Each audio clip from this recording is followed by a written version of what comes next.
bring Dr. Michelle DuPre. She is a former police detective, medical doctor, former medical examiner, and retired forensic pathologist. Thank you for being with us, Dr. DuPre. The 30 sharp wounds here, stabs and incisions. It was an awful report to read. What stood out specifically to you, Dr. DuPre?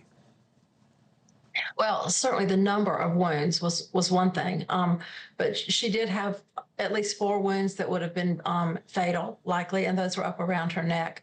Also, the amount of defensive wounds that she had. She was fighting for her life. I mean, she put up a good fight. She just had such extensive damage and such severe wounds. Yeah, it said 10 of the wounds on Veronica, and they called them, quote, defensive style.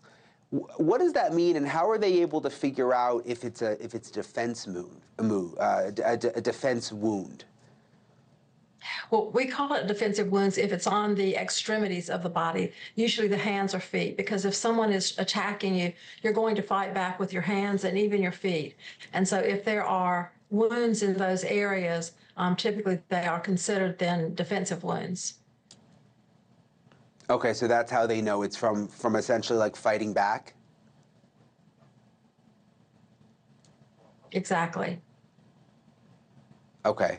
The report mentions that both of Veronica's jugular veins were defected. Do you think that's, first of all, what does that mean? And do you think that's ultimately what caused her to die? It is. That's why the medical examiner that did the autopsy actually stated that she died very quickly.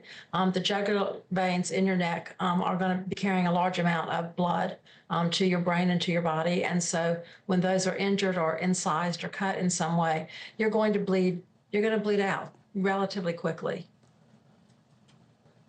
How quickly? Because I'm just thinking with all the defensive wounds, could she have been stabbed in the jugular and then been fighting back, or would have been the fighting back would that happen first and then she would have been stabbed in the neck area? I mean, how do you think the timeline would look?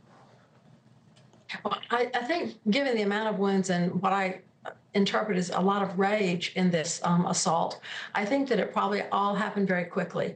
She probably suffered some of the defensive wounds early on, but also even after her jugular veins were injured, she probably still fought back for a short time.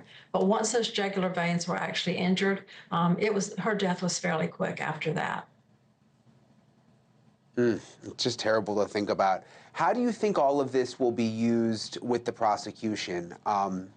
And are there any holes that I mean, is there anything that the defense could pick up on in the autopsy report that you've seen, or do you think this will just help tell the story in terms of how awful it was from the prosecution side? I really think this is going to help the prosecution a lot. There's so many wounds. This was an act of rage. This was somebody who was in a frenzied attack on this young woman, and I think that is going to help the prosecution immensely. Yeah, and we're just looking again, I mean, the 9 stab wounds, 21 incised wounds. I mean, you've seen a lot of cases. This seems extreme in terms of how badly hurt she was, right?